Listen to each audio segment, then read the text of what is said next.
Hello, শাশুড়ি মা। হ্যাঁ বলো বাবা জীবন। কি খবর আপনার? আর কি বলো, একা মানুষের জীবন, কি আর খবর, কেউ আমাদের খবরই নেয় না। তুমি তো আমাকে এখন ভুলেই গেছো। না না, আপনাকে ভুলি নাই, আপনি আমাকে ভুলে গেছেন। আপনি তো কোনো যোগাযোগই রাখেন নাই। না, যোগাযোগ কি করে রাখবো, তোমারই তো কোনো খবর নাই, কিছু নাই। তাই ভাবলাম যে জামাই আমার একটাই, এত সাত করে আমি মেয়েকে বিয়ে দিছি, জামাই আমার খোঁজ খবর নিবে। আর একে তো ঠান্ডা, জামাই তো কোনো খোঁজ খবরই নেয় না। আরে ঠান্ডার কথা তো ঠিকই বলছেন, ওগুলো চিন্তা ভাবনা করেই আমি আরো ফোন করলাম, যে ঠান্ডা পড়ছে। তা তুমি কি এখন, তোমার গলার আওয়াজটা কেমন যেন লাগছে, তুমি কি এখন কম্বলের নিচে কথা বলতেছো আমার সাথে? ওই কম্বলের নিচে, হ্যাঁ ওই যে বলেন না, এত ঠান্ডার মধ্যে না গলা ঠলা বসে গেছে, হাতে পায়ে এত তা জ্বর। এত আস্তে কথা বলতেছো কেন, যে কেউ না আশেপাশে শুনে নিবে তার জন্য? না না, সেটা তো আছে, কিন্তু ওই যে একটু ঠান্ডা লেগে গলার অবস্থাই হয়েছে। আর বললেন না, সারাদিনে এত বাসনপত্র জামা কাপড় ঠান্ডার মধ্যে জল দিয়ে ধোয়া ধুই করা, রান্না, বাজার ঘাট, ঠান্ডার মধ্যে কত কি বাইরে কাজ করতে লাগে না। তো জল ধরতে ধরতে হাত, মানে কি বলবো তা তুমি আপনাকে। বাসন মাজো, ঘর মোছো, থালা বাসন ধোও, তারপরে সব কাজকর্ম আরো করো, তাহলে আমার মেয়ে কই? আপনার মেয়ে তো আছে বাড়িতে, কই যাবে আর, সব তো আমারই করতে লাগে। কেন বাবা জীবন, তোমার গলাটা শুনে যেন আমার কেমন একটা উদাস উদাস মনে হচ্ছে, না পাওয়া জিনিস, না পাওয়া জিনিস মনে হচ্ছে। ও সেটাই তো বলতেছি আপনাকে, মানে খুব খারাপ অবস্থাতে আছি, জানেন না তো। কি বলো তুমি, কেন? কি হয়েছে আমাকে খুলে না বললে আমি কি করে বুঝবো? আমি তো তোমার সম্পর্কে শাশুড়ি মা, কিন্তু আমি তো তোমার শাশুড়ি মার মতন মিশি না তোমার সাথে। তা তো জানি, এর জন্যই তো মনের কথা বলার জন্য আপনাকে ফোন করলাম। সে তো বুঝতে পারতেছি, কিন্তু তোমার গলাটা যেন আমার কেমন কেমন মনে হচ্ছে বাবা জীবন। তুমি আমাকে নির্দ্বিধায় সবটা খুলে বলতে পারো। কি বলবো আর কিভাবে বলবো, ওইটাই চিন্তা করতেছি। আসল কথা, এই ঠান্ডার মধ্যে না কথাই বলতে ইচ্ছা করতেছে না, এত বাইরে ঠান্ডা জল হাত পায়ে বইতে বইতে ধরতে ধরতে এমন অবস্থা না। তা তুমি কি কথা বলো, আমার মেয়ে তোমাকে দিয়ে এত কাজকর্ম কেন করায়? ও কি করে সারাদিন বলো তো? সারাদিন আর কি, ওই একটু টুকটাক রান্না বান্না করলে করলো, নাইলে নাই, নাহলে তো আমারই করতে লাগে, ওর মুডের ওপর। আর ওই সারাদিন মোবাইল আর টিভি, টিভি টিভি আর মোবাইল তা চলতে সকাল থাকে। থেকে তুমি কখন ওঠো তুমি? আমি তো বললেন এই ঠান্ডার মধ্যে আমার 5:30 5টা এরকম টাইম উঠতে লাগে। তারপরে উঠে? সূর্য ওঠে না আমি উঠে যাই, জানেন। তারপরে উঠে কি করো? ওঠার পর থেকে কাজ শুরু। কি আর কি, কাজ? এই তো প্রথমে ঘর ঝাড়া থেকে শুরু করা, যা কিছু হয় একটা ফ্যামিলিতে, বাড়ির বউরা যেরকম কাজ করে সব কাজই, উঠান ঝাড় দেওয়া, জামা কাপড় ধোয়া, বাসন ধোয়া, আগের দিনের গরু টরুগুলাকে স্নান টান করানো ঠান্ডা জল দিয়ে, তে গাছে গাছে জল দেওয়া, মানে কি করি না। তা তুমি তারপরে সকালে খাওয়া কখন খাই? আরে খাওয়া দাওয়া যে রান্না করার পরে, আমার তো খাওয়াই হয় না, আমার তো কাজ তা করার টাইমই সকালের পাই না। খাওয়া কখন খাও? আমিও সারাদিনে একবারই খাওয়া হয় আমার। তাহলে বিকালের খাওয়া, রাত্রে খাওয়া? ওই তো টাইমের কোনো ঠিক নাই, আমি রান্না করবো তখন তো তারপরে খাবো। মানে আ- তোমার কথা শুনে তো মনে হচ্ছে তুমি সকালে খাওয়া 12টার সময়, সকাল বিকাল বলে বিকেলে না, সারাদিন তুমি আমি রাত্রে একবারই খাবো। ঘুমাও না? হ্যাঁ ঘুমাই, আবার তাড়াতাড়ি উঠে পড়তে লাগে কয়েক ঘন্টা পরেই। কি জ্বালায় পড়ছি! এত জ্বালা তোমার, এত অশান্তি! আরে বলবেন কি আর, আমি ওইটাই চিন্তা করতেছি যে করব না। তা রাত্রে কি তুমি আমার মেয়ের সাথে ঘুমাও না? ঘুমাই তো, বললাম কি, ও তো কখন ঘুমায় পড়ে, আমি তো সব কাজ করে এসে ঘুমাইতে ঘুমাইতেই দেখি ওই ভোর হয়ে, মানে অ্যালার্ম বাজতে শুরু করে। ও, তাহলে তুমি এক কাজ করো, তাহলে কি তুমি এখন আমার এখানে এসে কয়টা দিন রেস্ট করতে চাচ্ছ? হ্যাঁ আমি ওইটার জন্যই ফোন করছি, এখন রেস্ট তো করতে যাচ্ছি, এটা তো ইচ্ছা হয়েছে, হুম। কিন্তু এখন যাইতে পারবো কি, দিবে যাইতে, ওইটাই আর কি। তাইলে শোনো আমি কি বলি। হ্যাঁ তুমি তাইলে আজকে সকাল সকাল, আজকে আর রাত্রে ঘুমায়ও না। সকালে যা সারাদিনের কাজকর্মগুলো রাত্রি জায়গায় করো, কইরে তারপরে তুমি রওনা দিয়ে দাও আমার এখানে। তা আমার এখানে তোমার বলতে হবে না, তুমি বলবা তোমার কোনো আত্মীয়র বাড়ি যাচ্ছ। না, বললে আসতে দেবে না, তার বলবে কাজ কি করবে তাহলে এগুলা, কি জ্বালা! বললে আসতে দেবে না। আপনাকে এত কিছু বললাম কেন, আপনার ওই সৎ মেয়ে, তাই আপনাকে এত কিছু বললাম। আপনার নিজের মেয়েরও তো আর বলতাম না এত কিছু। না তা না তখন সে আপনি ভাবতেন যে আমি মিথ্যা কথা বলতেছি। আরে এক কাজ, আমি তো কি বলবো জামাই, আমি তো ঠান্ডায় একদম ইসে হয়ে গেছি। তুমি এক কাজ করো না, আমি নতুন কম্বল কিনছি, তারপরে এই যে তুমি তো পছন্দ করো নতুন কম্বলে শুইতে, তাহলে তুমি চলে আসো, কোনো রকম ম্যানেজ করে তুমি আসতে পারবা না? সেটা তো ঘুমায় থেকে আমি না বলে চলে আসলাম। না না না বলে চলে আসলে তো তাহলে আরেকটা ব্যাপার, অন্যরকম ব্যাপার হবে। আর যদি বলে আসে আপনার ওখানে যাবো, তাহলে কে যাইতে দিবে বলেন তো? পুরো আমার বাড়িতে আমি না গেলে তুমি যাবা কেন? ও, সেটাও তো কথা, ওইটাই তো আমার আমার তো ভালোই লাগতেছে না, আমার তো মনে হচ্ছে একদম আমি ছাইড়ে ছুড়ে দিয়ে আপনার কাছে চলে আসি, আপনার ওখানেই থাকবো। তুমি আমার আপনার ঘরে সাথেই। চলে আসবা, হ্যাঁ, আপনার সাথেই থাকবো ভাবতেছি। তাহলে আমার মেয়ে। ওইটাই তো, কি করব বুঝতে পারতেছি না, এত অত্যাচার আর বলেন না। তারপরে যখন এই যে মুখ শুরু হয়, থামতে তো নামই নেয় না, কোন কোথা থেকে কোন কোথায় নিয়ে আসে। আশেপাশের লোক সবাই জানলা দরজা খুলে দেখতে থাকে, এত চিল্লায়। কি যে বলো তুমি, কি বলবো, আমার তো তোমার কথা শুনে আমার তো খুব খারাপ লাগতেছে গো। তোমার কষ্ট তো আমি চোখে দেখতে পারতেছি না, তাহলে কি আমি আসবো? না না না, আপনার আসতে হবে না। কেন? না, আপনার আসতে হবে না। তাহলে আপনার সামনে ও আমাকে কিছু বলে দিবে, একটা আমার পেস্টি তার ব্যাপার হবে। মানে তোমার, না না, তোমার হাব ভাব শুনে মনে হচ্ছে তার মানে মেয়ে চায় না আমি যাই না, হ্যাঁ, ওরকমই তার আর মানে কি। ও আমাকে দেখলে হিংসা করে। হ্যাঁ। তা তুমি তো এগুলা কথা কিছু বলোই নাই। বলি না, এগুলো বলে নিজেদের মধ্যে অশান্তি পারবে, আপনার আর আপনার মেয়ের মধ্যে কি দরকার আছে আবার? ও, কি যে বলো, আমি তো শুইনি, আমার মানে লাগতেছে তোমার প্রতি, আমার মানে একটা কেমন যেন একটা, আমার কেমন মনটা যেন কেমন আকুল বাকুল করতেছে। আসল কথা কি বলো তো, তোমাকে একটা সত্যি কথা বলি, হ্যাঁ, তোমার বলুন। শ্বশুর মশাই ছিল না, হ্যাঁ। তোমার শ্বশুর মশাইটা তো কম পাজি ছিল না, এই নিয়ে 4টা বিয়া করতে জানো। 4টা? হ্যাঁ, আমি তো এইটা 2টাই শুনছি। তুমি কি জানো, তুমি তো জানোই না।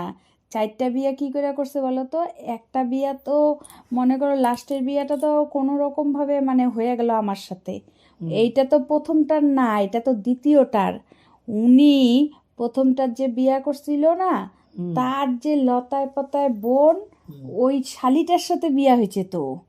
তারপরে শালিটার সাথে বিয়া হয়েও তো শান্তি নেই, শালিটার সাথে বিয়া হওয়ার পরেও শালিটার কোন বলে কার কোন মাসি শাশুড়ি না কোন কার বাড়িতে গেছিল বিয়াতে, বিয়াতে এই যে 3 নাম্বারটা, তা আমি তো 4 নম্বর, 4 নাম্বার, এই যে 3 নাম্বার যেটার মেয়ে, যার মেয়ের সাথে তোমার বিয়ে হয়েছে, ও, 3 নম্বরটার সাথে আর কি বিয়া বাড়িতে দেখা হয়েছে। শোনো না, কি অবস্থা, বিয়া বাড়িতে গেছিল, তো বিয়া বাড়িতে যাওয়ার পরে না, তোমার হচ্ছে কোথায় বলে, ওই যে ওই গ্রামের বাড়ি তো, গ্রামের বাড়িতে ফট করে বলে খুঁজে পায় না, খুঁজে পায় না, মানে তোমার এই যে শাশুড়ির যে মানে এই বউয়ের যে মা, বউ মানে তোমার বউ, তোমার বউয়ের যে মা, হ্যাঁ। তোমার মায়ের হচ্ছে মানে কি বলবো, তার যে সত্যি মানে আমাদের 3 নম্বর যে, হ্যাঁ, 3 নম্বরের ওর ইসেতে খুঁজে খুঁজতেছে খুঁজতেছে কই গেল,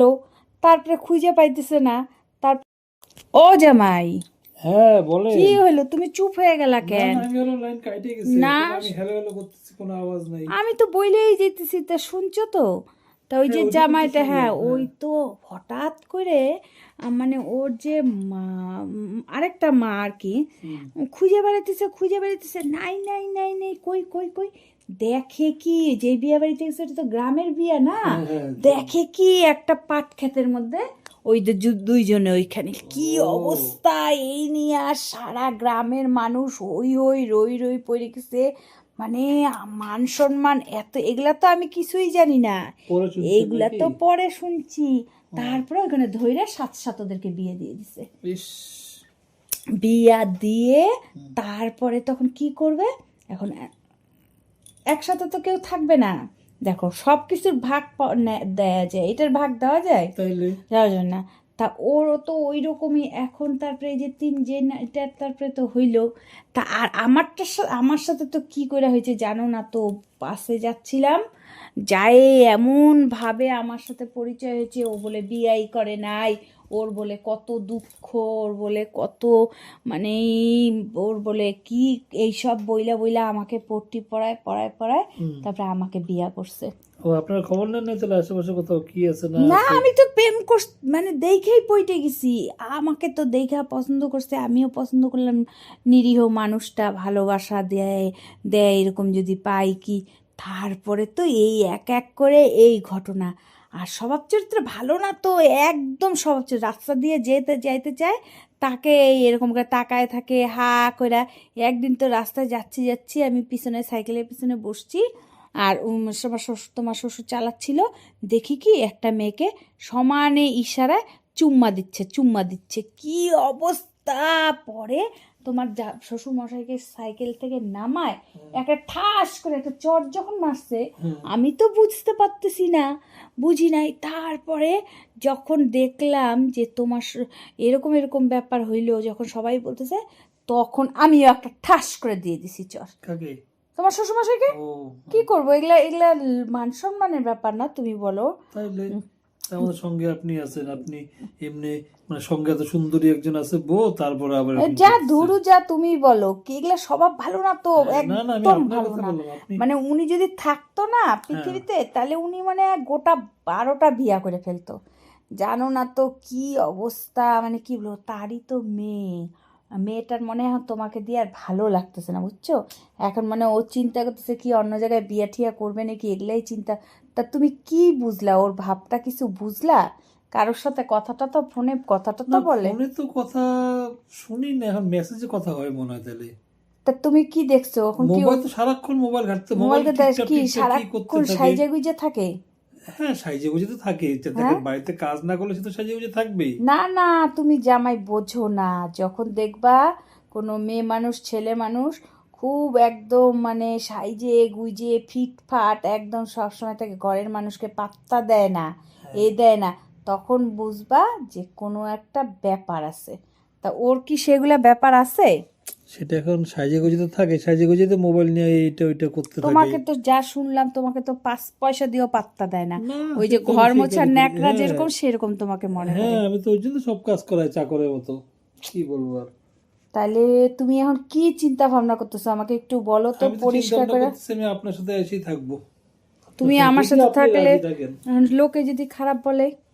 খারাপ তো বলবে, এখন কি করা যাবে আর। এখন কিন্তু বাড়িতে কি বলবো, ওইটাই তো।